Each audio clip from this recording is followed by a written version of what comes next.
So I'd like to welcome everyone to our inaugural Monitoring Vaping in Schools webinar. This is the first of a series that we're going to do over the coming year or so as we engage with various schools across, not just here in the province of Ontario, but throughout North America, Australia, New Zealand, the UK, France, and other countries that are addressing this very serious problem of teen vaping and what the dangers are that are affecting our children today.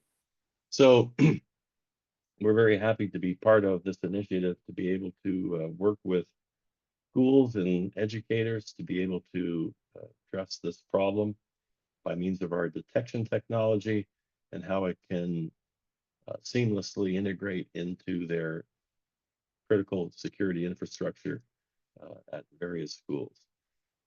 With us today are panelists, including the CEO of Piera Systems, Vin Radford.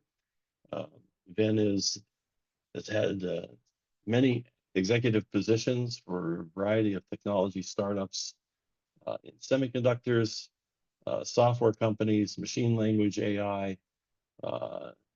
He served in sales, marketing, and engineering roles and managed large teams from small companies all the way to large public companies. And he's also the proud father of our next panelist, which is Jay Radford. Jay is our product manager for Canāree and Sensa AQ, and he brings over 20 years of enterprise IT experience in the areas of network security, design and automation, cloud infrastructure, wireless, and network management systems. And then finally, we have here Mac Bocatran. He's CEO of our system integration partner, WeSecure. WeSecure is a leading innovator in cybersecurity and physical security solutions, empowering businesses and government entities like schools to navigate the digital age securely.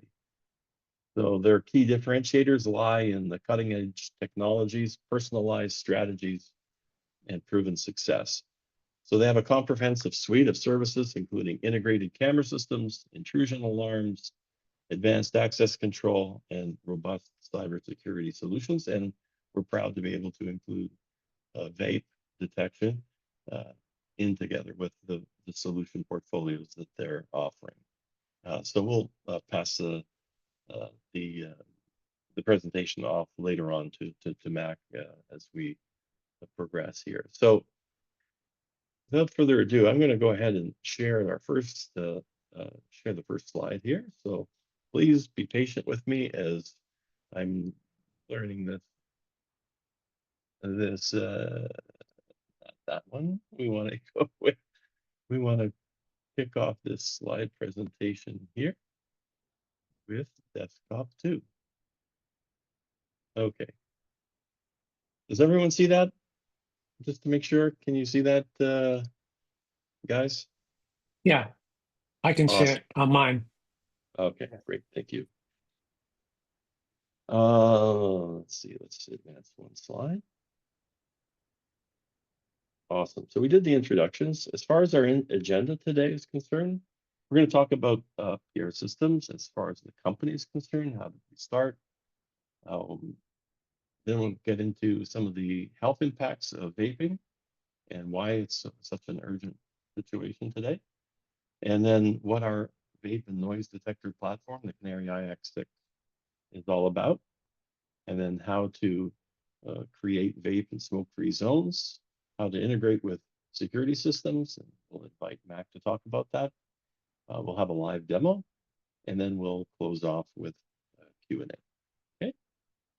So at this point, I'd like to hand off the presentation to Vin Radford, who's our CEO, and take it away, Vin. Thank you, Howard. Well, good afternoon, everybody. I appreciate you taking time out from your busy day to learn about what we can do to help you reduce the amount of vaping that goes on in schools. A little bit about the company. Actually, it was founded in 2018, Howard. Did Hey, the what did the happened? presentation go away? Yeah, what happened? Hold on a sec. I gotta figure out what happened here. Sorry about that. It just disappeared. Let's try this again. My bad. Okay, You're back. great. Thank you very much. So as I was saying, I was introduced to Piera Systems by one of the founders, Aaron So, who's a graduate of the University of Toronto. He graduated in 2018 with a degree in physics.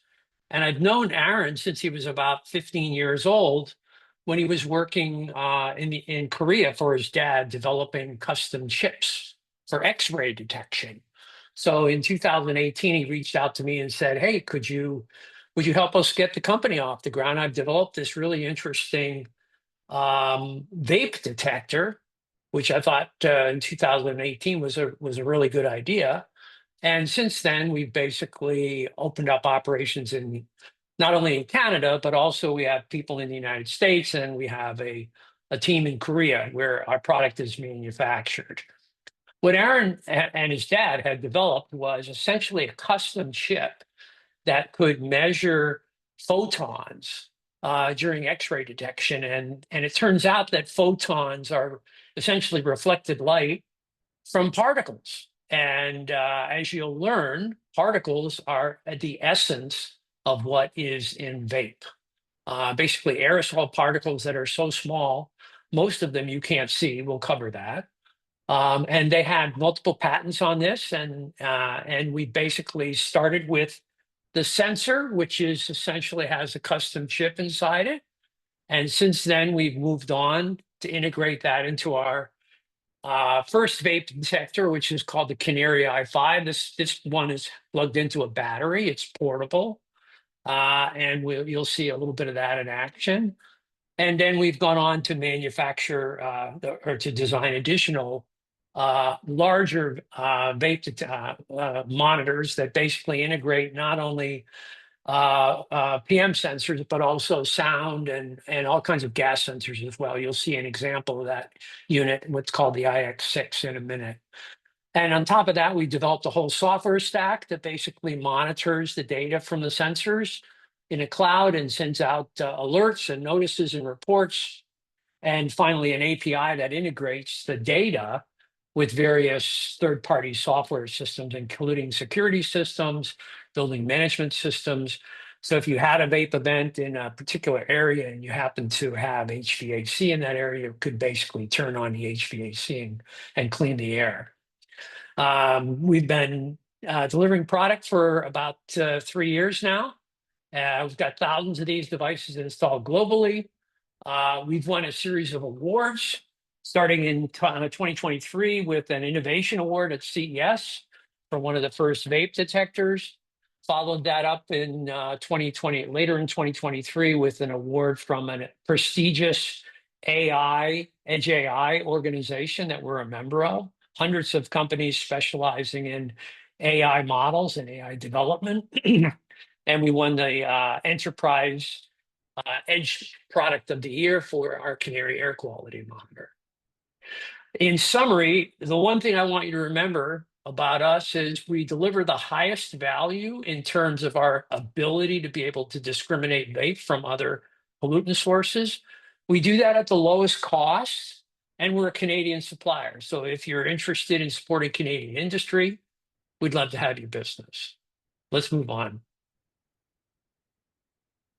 So I'm sure you may know that e-cigarettes and in particular secondhand smoke from e-cigarettes are very, very harmful, and that there is a high percentage of Canadians that have been trying it. You know, most students in the teenage years are experimenting with vape in one form or another, and it's found its way down into the middle schools, unfortunately, and about 30%.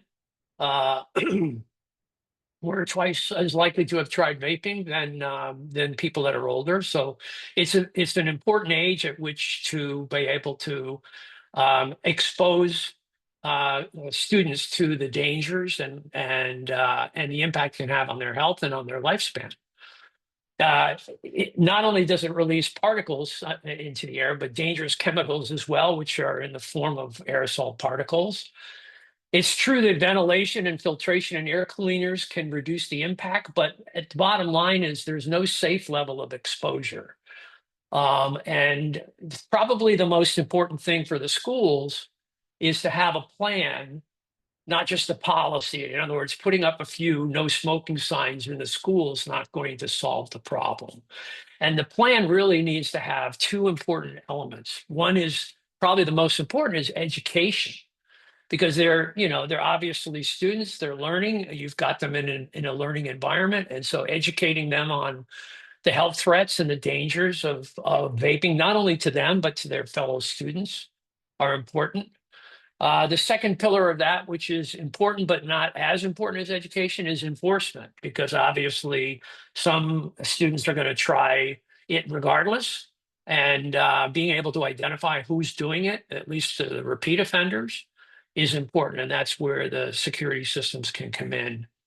But bottom line is the school needs to take a proactive approach and use that plan, not only with the students, but with the parents as well. We'll talk a little bit about that later. And finally, any kind of smoke-free policy should include marijuana and e-cigarettes, which are, at the end of the day, whether there's nicotine in it or not, it's still going to have deadly consequences. We've here, below is some of the schools we've deployed in both in the United States and in Canada and in New Zealand and in Australia, and and also in hospitals and in residential communities in large metropolitan areas. Secondhand smoke intrusion into apartments is a big deal, and obviously you want to be able to minimize that. So let's move on, Howard. So, vape and smoke are not only deadly, but they're very, very small. They're mostly invisible. The particles that are the smallest are the most deadly because they can penetrate your skin and deep into your lungs. They stay airborne for up to 18 hours. So even though you may not see any vape in a bathroom, an hour after a student has vaped in that bathroom, there could still be a significant amount of vape and secondhand smoke hanging around for a long period of time. These particles are so small and mostly invisible that they're really difficult to detect. And that's why our sensor was developed by Aaron, specifically to be able to identify the smallest particles. And what you're looking at in the top is a series of submicron particles. Submicron means smaller than a micron, and we're looking at particles that range in size from 1/10 of a micron, which is extraordinarily small and is about the size of a virus particle, all the way up to 10 microns.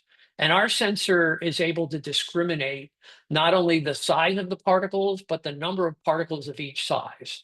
And as you'll see, that's really important for being able to get a very accurate representation of whether there's vape that's in the air, or whether it's wildfire smoke, or whether it's just some kid that sprayed Axe body spray into the room. So our ability to be able to see these particles of various sizes is what allows us to get better results than the competitive sensors that are out there. Almost every other sensor out there uses a very inexpensive, what's called a PM 2.5 sensor, which doesn't see 6 out of 7 of the different particle sizes. It basically just sees particles of a particular weight. And it could be anything that's affecting the air quality in that room. And most of these sensors, most of these other vape detectors basically trigger when the air quality gets bad. And the assumption is that since it's in a bathroom, it must be somebody vaping.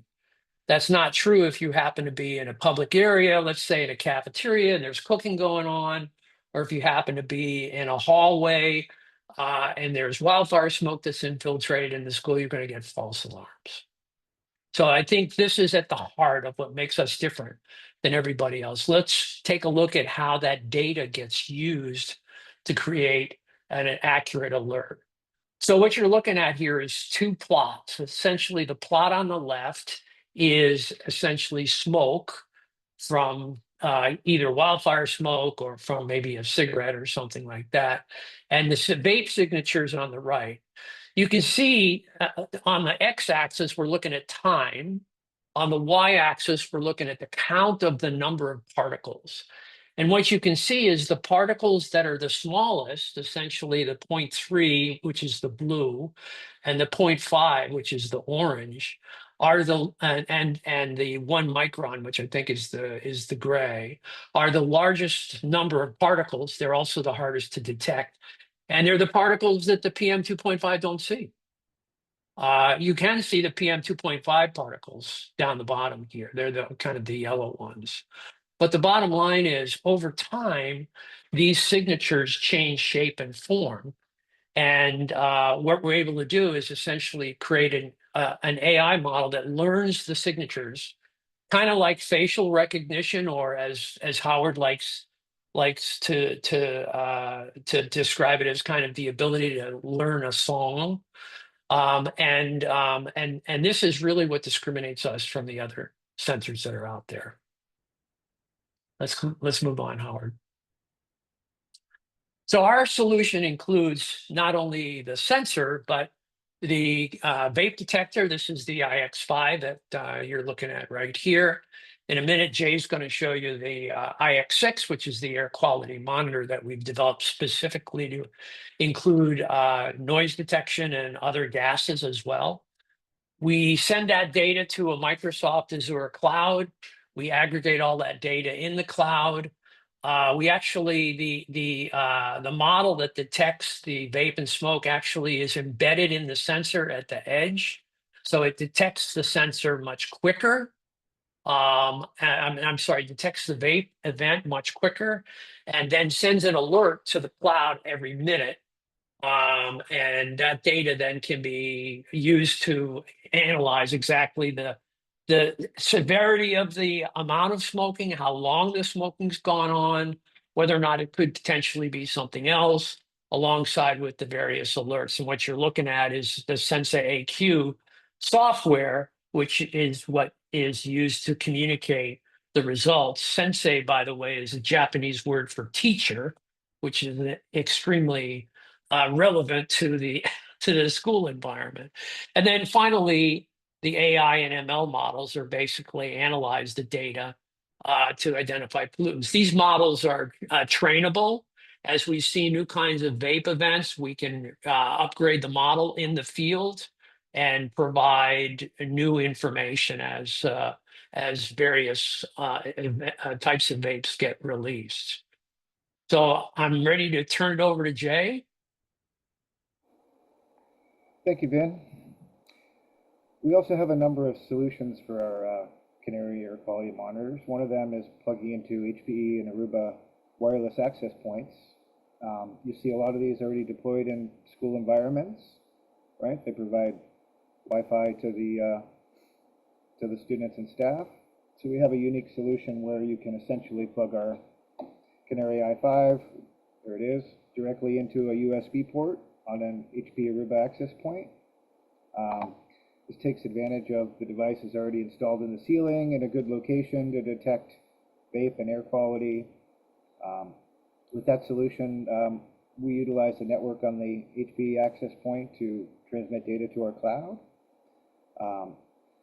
You may also have other devices on that network, such as cameras, other alarms and detectors, and the data can all be integrated.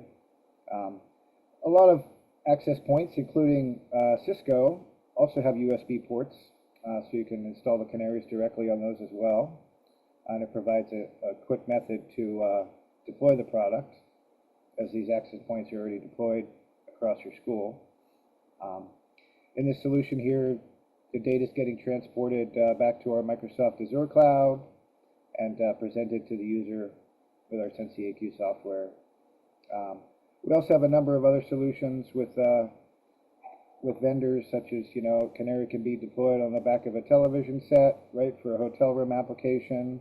Anywhere there's a USB port, you can stick in a Canāree device, right, and begin to monitor your air quality and detect vape and smoke events. Click on to the next slide there. With the Canāree IX6, well, the Canāree i5 is a Wi-Fi only device. Canāree IX6 adds PoE and Ethernet, so you can plug this thing anywhere where there's an Ethernet jack. Makes new installations fairly simple, as you can just have any low voltage contactor run Ethernet cable. You don't have to run a whole dedicated electric outlet, things like that, to deploy the device. Ethernet's typically already used in your school for cameras and phones and that type of stuff. The IX6 can also be customized with additional sensors if you wish to monitor CO2, CO, NO2, sodium dioxide, ozone, and oxygen levels. Inside the IX6, you'll find our IPS sensor, as Vin showed earlier, monitoring 7 different size particles.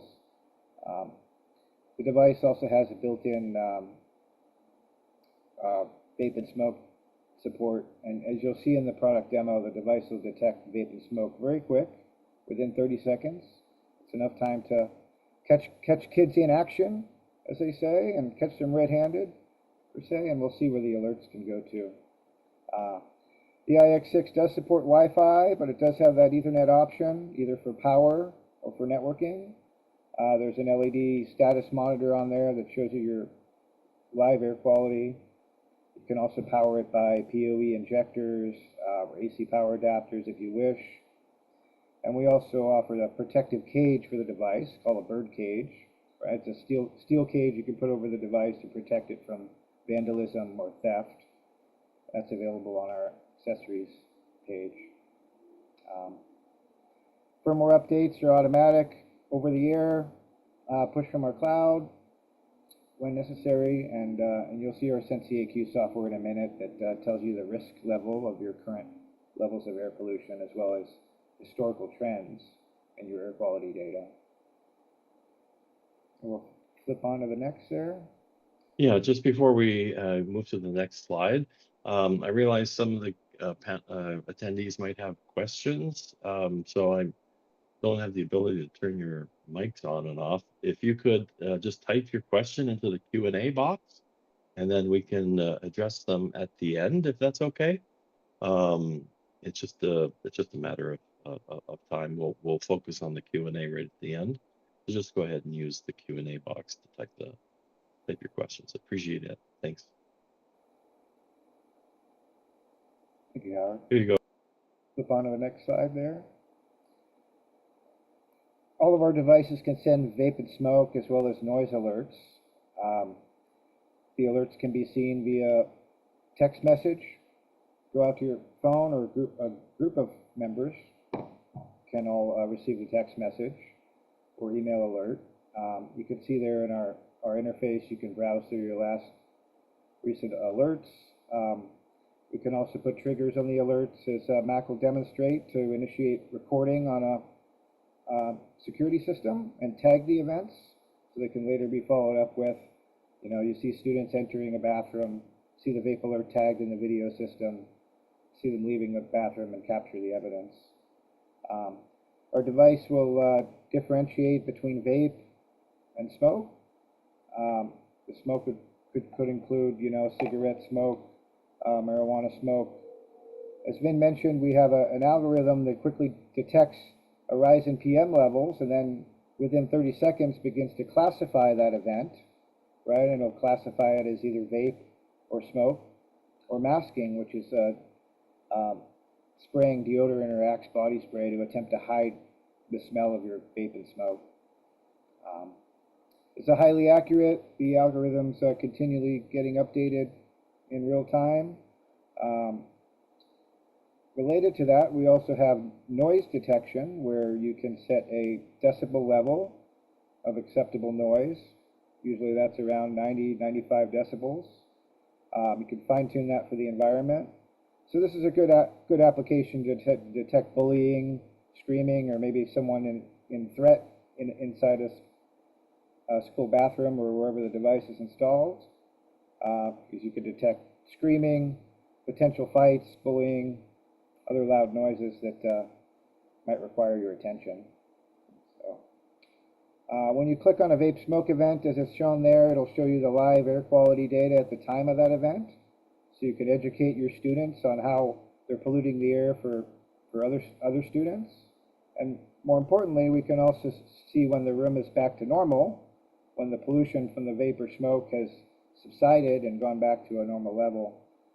We typically use the EPA's Air Quality Index, or AQI, values, and you see everything is kind of color-coded there based on these AQI values, where green is good, yellow is moderate, and you see after that vape event there, air quality went to hazardous, indicated by red. Flip on to the next slide there. As I mentioned, the alerts can be configurable based on the device. We can have vape and smoke alerts, noise alerts. You can set your sound level for a noise alert per device. We can also send alerts to IT staff or other folk if a device goes offline, right? It can indicate potential tampering or theft of a device. So you have control of where you wish to send all these alerts. And on the right, we have an example of our noise meter or loudness gauge, right? So you can check in real time, and also historically, you know, what the sound intensity levels were. All this is with our SensiAQ software, which I'll be showing a demo of at the end of the session here. It's a web-based app that you can get to from any web browser. And click on the next slide there. Sorry, forward to.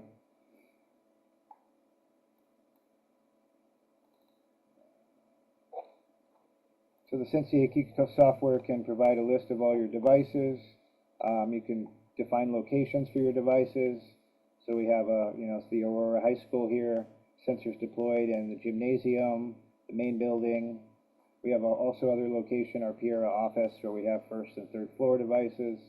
So you can quickly see a list there of all your devices, what the current air quality index is, the number of alerts, and we'll go through a little more of this in the demo.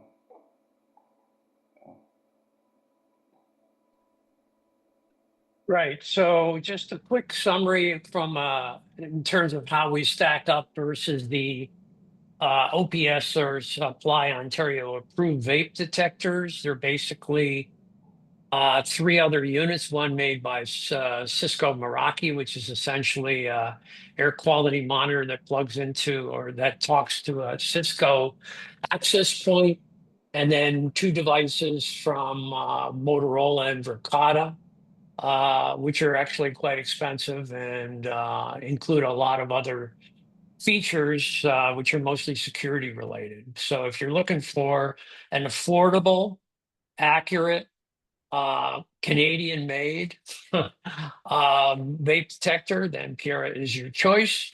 And as you can see, we make all of the technology in the stack, including the sensor and the custom chip that we use to identify pollutants, unlike all of our competitors who essentially are using low cost, inexpensive PM 2.5 sensors and just setting a trip point. Let's move on, Howard. Now we're going to pass the next slide off to Mac. Yes.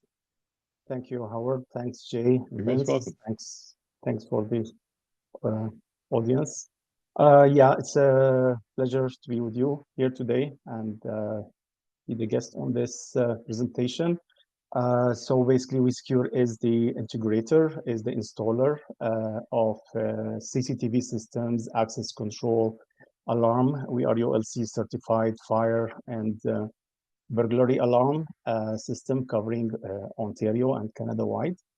What we're working with the Canāree is the leveraging the SensiAQ AI software and capability to be integrated with the most known CCTV systems, access control, or alarm systems. So we can integrate any alerts that's coming, whether it's a vape,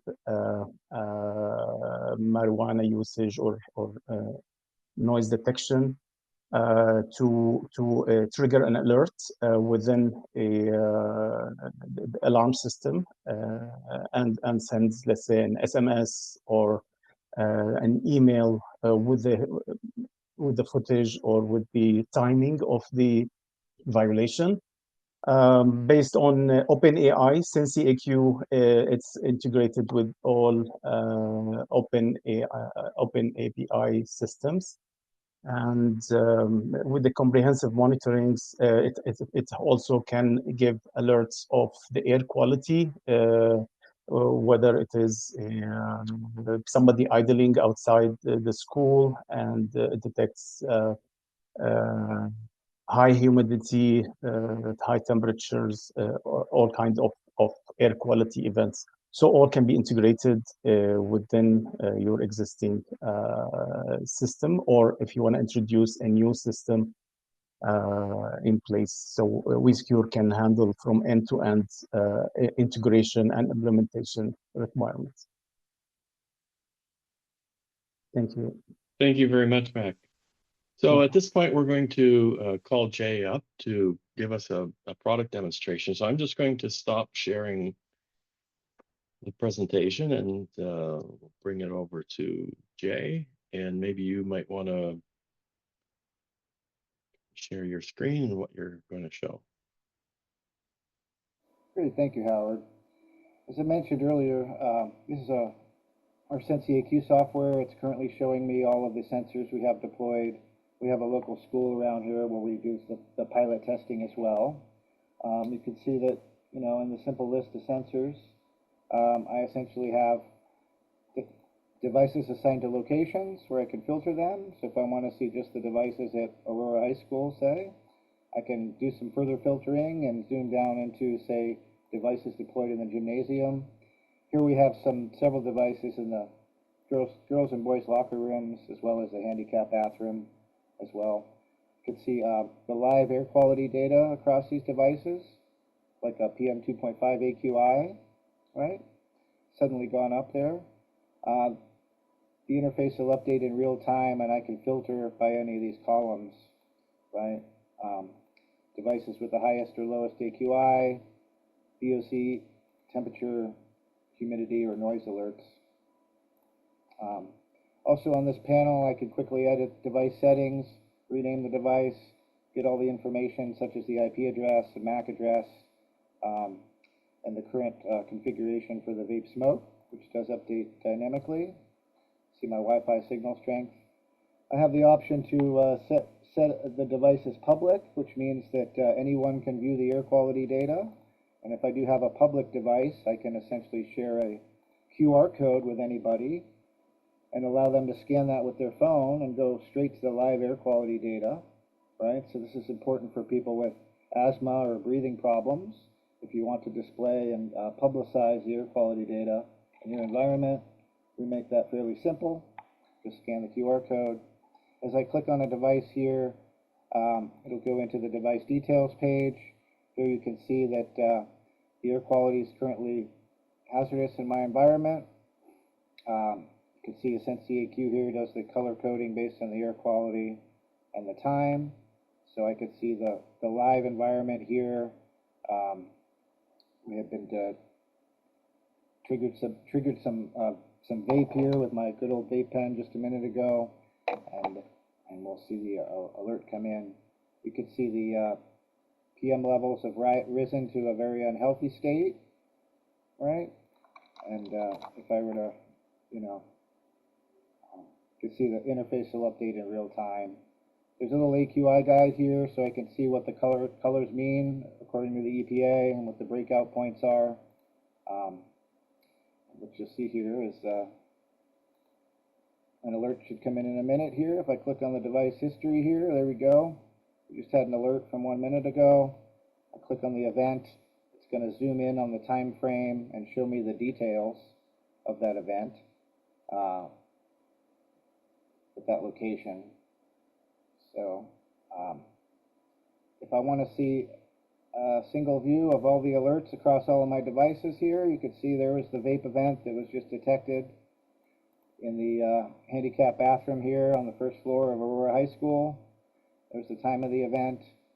We do have the ability for responders to acknowledge events and also put notes on events. So, for instance, if a text message or email alert was to go out to 5 school administrators, one of them could acknowledge that event, kind of take ownership of it, and follow up with some notes, right? So you can kind of track, you know, who's responding to these events, what actually happened, was it vape, was it smoke, you know, or 5 kids hanging out in the bathroom and you gave them referrals or whatnot. So the alerts and stuff can also be filtered by site and location, and you can download this as a report and integrate with other systems to create, you know, monthly reports on the reduction in vaping after you install such a system, and also where the hotspots are, right? As students may tend to move around or shift their location of vaping as they know detectors are installed. Right, here's another example of a live sensor here where we had a vape event yesterday, right? When I click on the alert, you can see the impact of that vape event. The air quickly went from good with a 31 AQI score to very unhealthy with almost a 300 AQI score. But more importantly, I could see the time to clean out, right? After that event occurred, we turned on some ventilation systems, exhausted the room of the polluted air, and it quickly came down to back to a good air quality within 15 minutes, per se.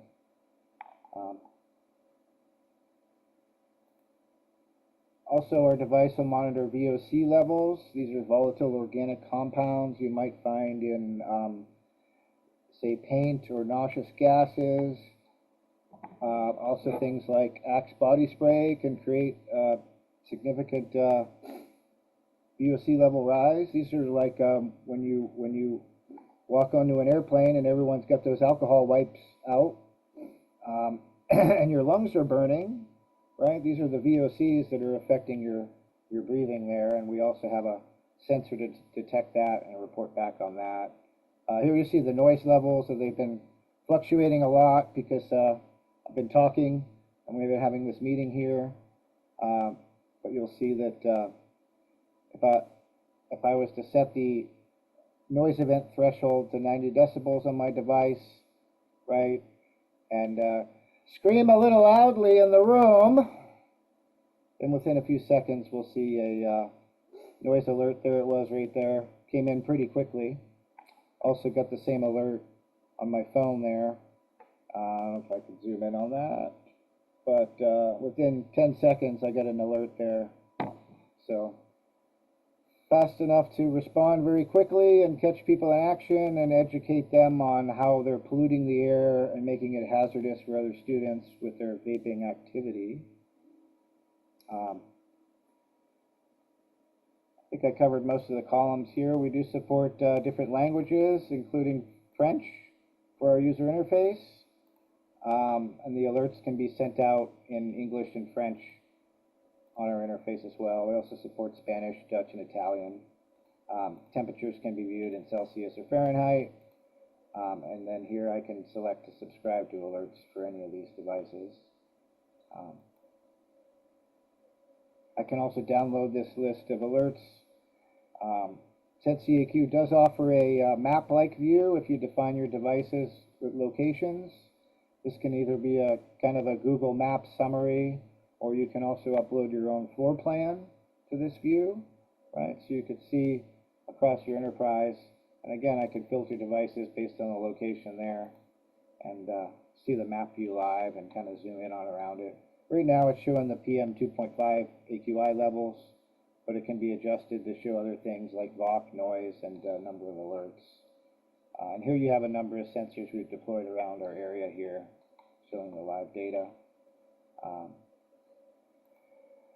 As has been mentioned, we have a fairly open and simple API, so if I want to pull the event data and the air quality data in another system, let's say you have an event management system or a building management system, it's fairly easy to pull our API and get all these parameters into your system, including the alerts for the vape and the noise events.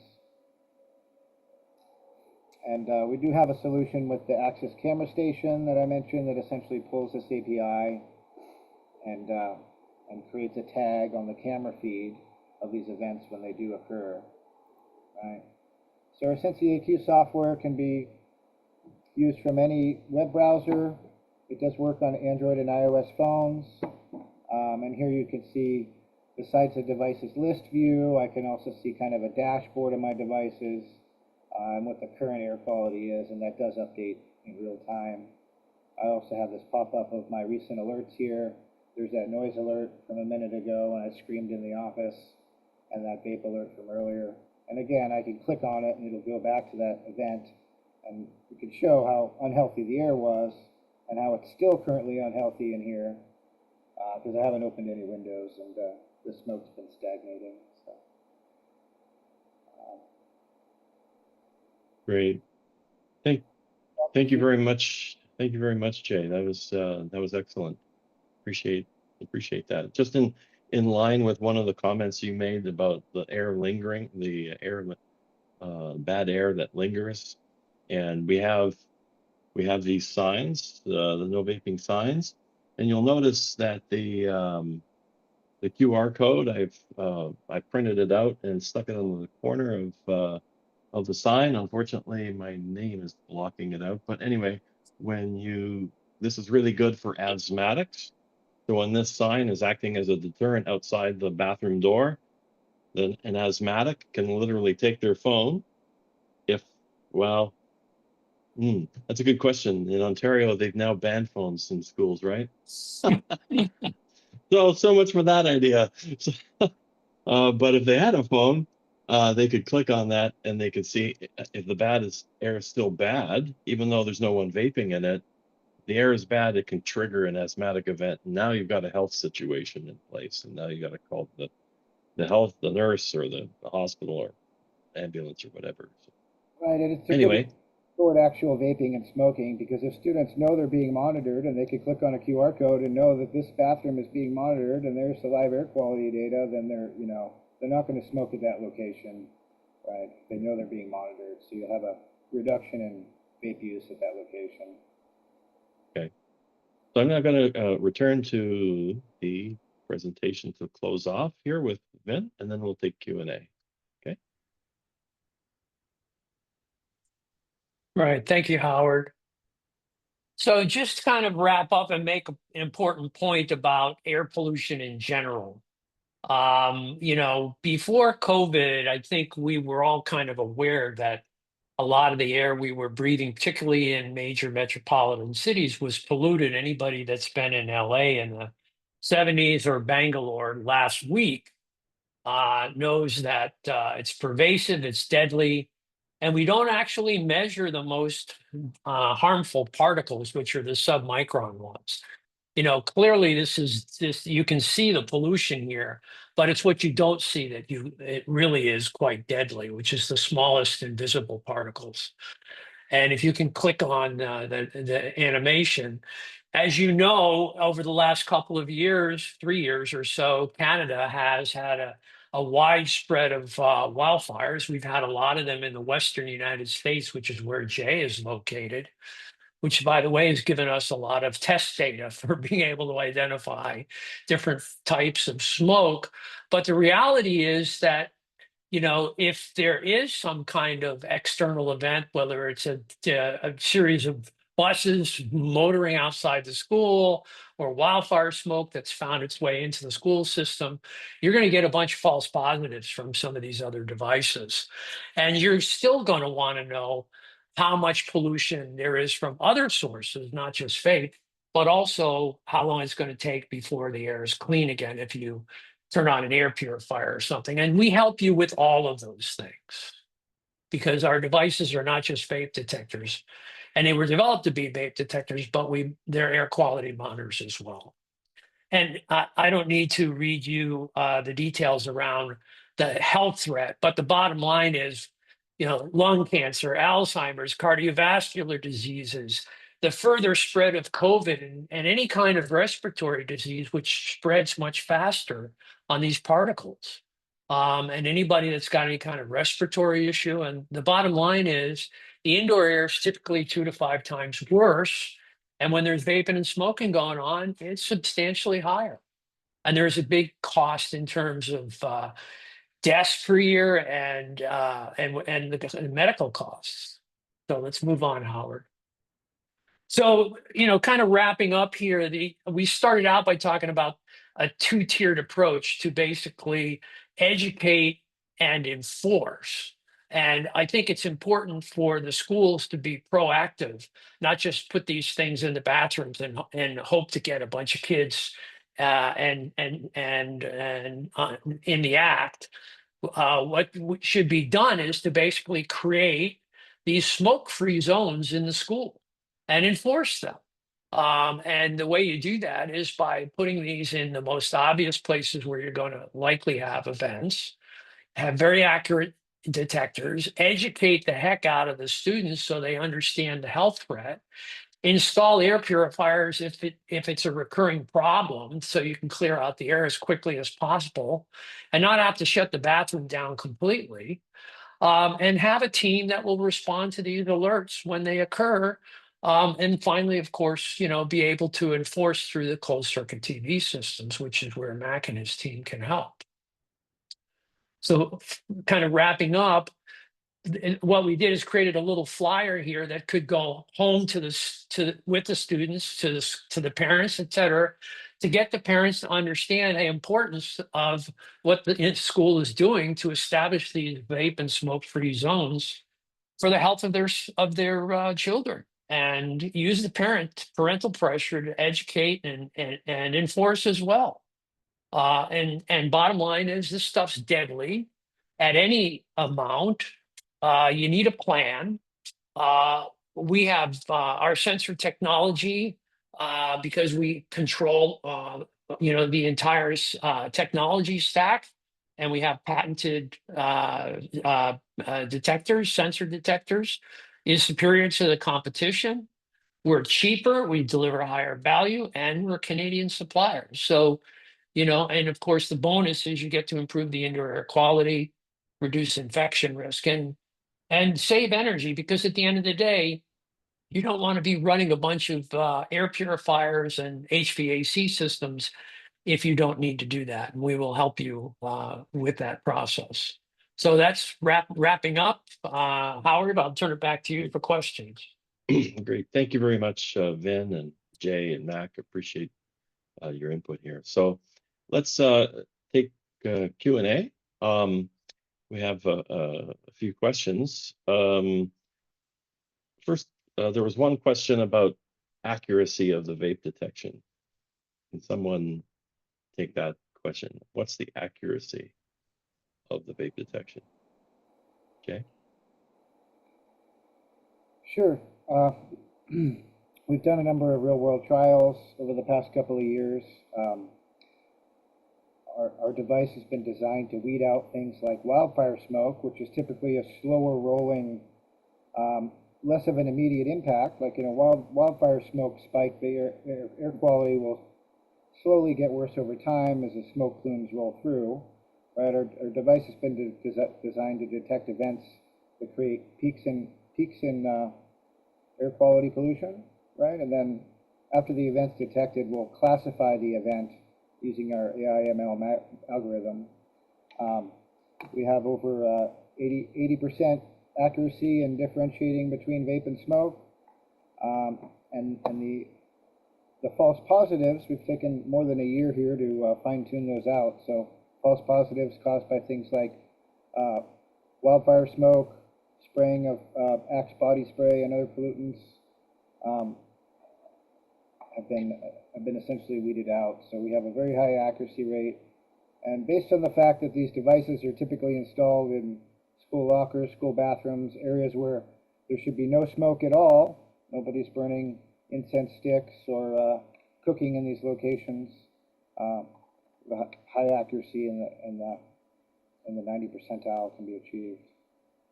There was a related question on, can we differentiate and display multiple air quality hazards in a single event, like someone smoking and vaping? And it just depends on the time frame between these events. The classification's done in the first minute, and if the air is like significantly polluted with vape, we'll probably only trigger on that event. If the air cleans out somewhat and 15 minutes later someone starts smoking, then we'll detect that as a follow-on event. Related to that is, about the sensor location, right? And yeah, we basically recommend that these devices be deployed 6 or 7 feet in the ceiling or higher, typically a 10-foot ceiling, or the drop ceiling will work well. This both keeps the device out of the hands and reach of people, and as the smoke plumes up, it'll increase the detection rate. You don't want them installed down low because the vape and the smoke rise. So we have a number of guides. Also, it should be installed away from doors and entrances and air conditioning ducts, things like that. We have I'll also add to Jay's response there too, is that we have a deployment guide that kind of helps guide whether it be the IT staff or the system integrator on how and where to install these devices, not just physical locations, but also networking concerns. And because what we're finding is that schools are interested not just in deploying these within the bathroom, but also within common areas. A lot of schools have no smoking on the property, so they want to have perhaps near the entrances some detectors installed so that kids aren't hanging out in front of the front doors and that vape and smoke is coming in from the outside. So it's really good that there's a strategy put in place before installing the devices so that make sure it's optimized for all stakeholders. We had another question regarding calibration requirements for the sensor. So calibration, what's required, MTBF, those types of things. Can you address that question, Jay? Sure. All of our devices are calibrated at the factory and individually calibrated in our test chamber, right? Every device goes through a step-down calibration where it's compared with a reference, very expensive reference sensor, and the device goes through each device goes through essentially 3 hours of calibration in this automated chamber before it leaves the factory. After that, it's guaranteed for its 7-year MTBF or life cycle, so there's no follow-up calibrations required. Our sensor does have a cleaning mode that operates once a week and essentially spins the fan up very well and cleans out the chamber of dust and lint and other things that can get caught in there. And that happens automatically. So it's not necessary to recalibrate the sensor. Great. Thank you very much, Jay. And then the other question here is dealing with the diameter of detection at optimal height. I'll let you take a stab at that, Jay, and I've got a comment I'll add to that. Go ahead. Okay, that's a good question. Assuming a 10-foot ceiling height, the sensor can detect smoke, up to a 10-foot radius. So that means in a bathroom with 3 or 4 stalls, a single sensor would be sufficient. For the bathroom with say 10 stalls, it's 20-foot wide bathroom. You may consider installing multiple devices. Really, by installing more devices, you'll have a quicker response time to those vape alerts, because installing a single device in a large bathroom, it might take a minute or 2 to trigger, but if you want that real-time detection and accuracy, and a quicker response of your alerts, because the smoke plumes take a minute to fill the room, as you can imagine, you can install multiple devices. So 10-foot radius and a 10-foot ceiling height is a good rule of thumb. Yeah, I was just going to add to Jay's comment there that we've in installations where we have our sensors today, the average bathroom is roughly 12 by 12, so 150, 144, 150 square feet, plus the 10-foot ceiling. So that one sensor comfortably detects enough and in a fast enough fashion. You can put one sensor in a larger room, but the response time, as Jay brought out, is going to be much longer. So if you have a change room, that might be 30 feet, 40 feet long, but only 10 feet, 20 feet, 10 to 12 feet wide. Yeah, you're going to have to put one sensor in both ends to adequately cover a change room. But that's been our experience in deployment. We have another question here regarding sensors being used in dirty environments, for example, with high diesel exhaust. So obviously not in a school bathroom, but other applications. It's a good question. We do have customers using these things at the loading docks, right? So where the trucks roll up and they're idling, right? And while the sensor won't trigger a false alarm for a vapor smoke alert in that scenario, it will show you the air quality and the VOC impact of such an event, because typically diesels emit soot or fine-grade particulate matter, so you'll be able to measure the health impact of that diesel exhaust smoke without receiving false positive alerts, so to say. And generally, our sensors designed to work in a dirty or polluted environment, right?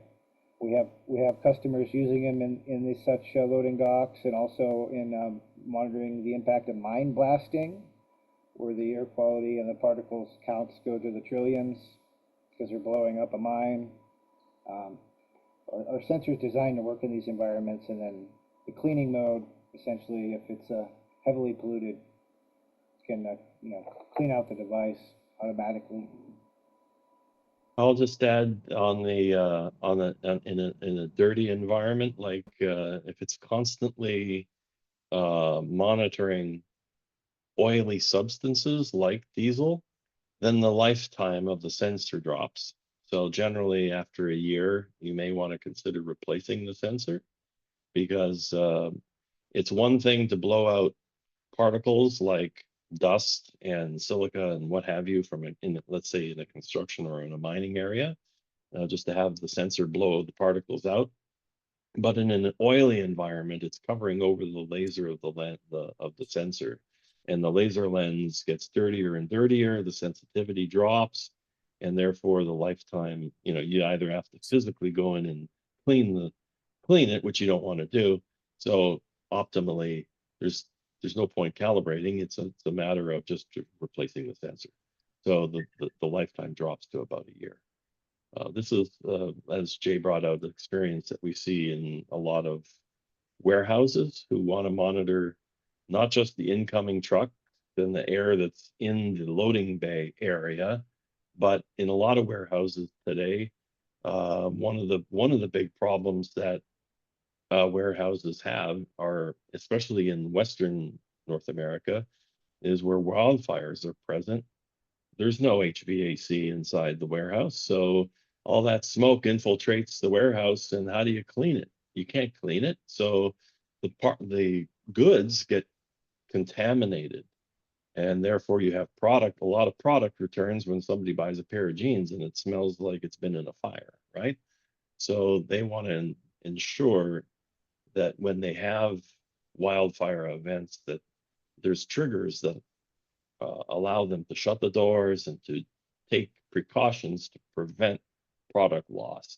So those are some of the applications for warehousing and dirty environments, as you talk about, in high diesel, etc. And and Howard, you probably want to talk about how you actually replace the sensor on the IX, because you don't have to replace the whole unit. Correct. So on the IX, one of the really cool things about the IX is that there is a little drawer. You just unscrew this, you pop that out, new sensor, the sensor just pops right out. You put the new sensor in, screwed in, and now you have a brand new unit. It's literally 15 15 to 30-second exercise to swap a sensor. Okay, so I don't see we have any more questions, and we're right at our limit. So we really appreciate everyone for attending our webinar today. Thanks to you, Mac and Ben and Jay, for helping educate us on dangers of not just vaping, but also how we can address it. So looking forward to working with all of you in the future and making our schools safe again. Thank you very much. Bye-bye.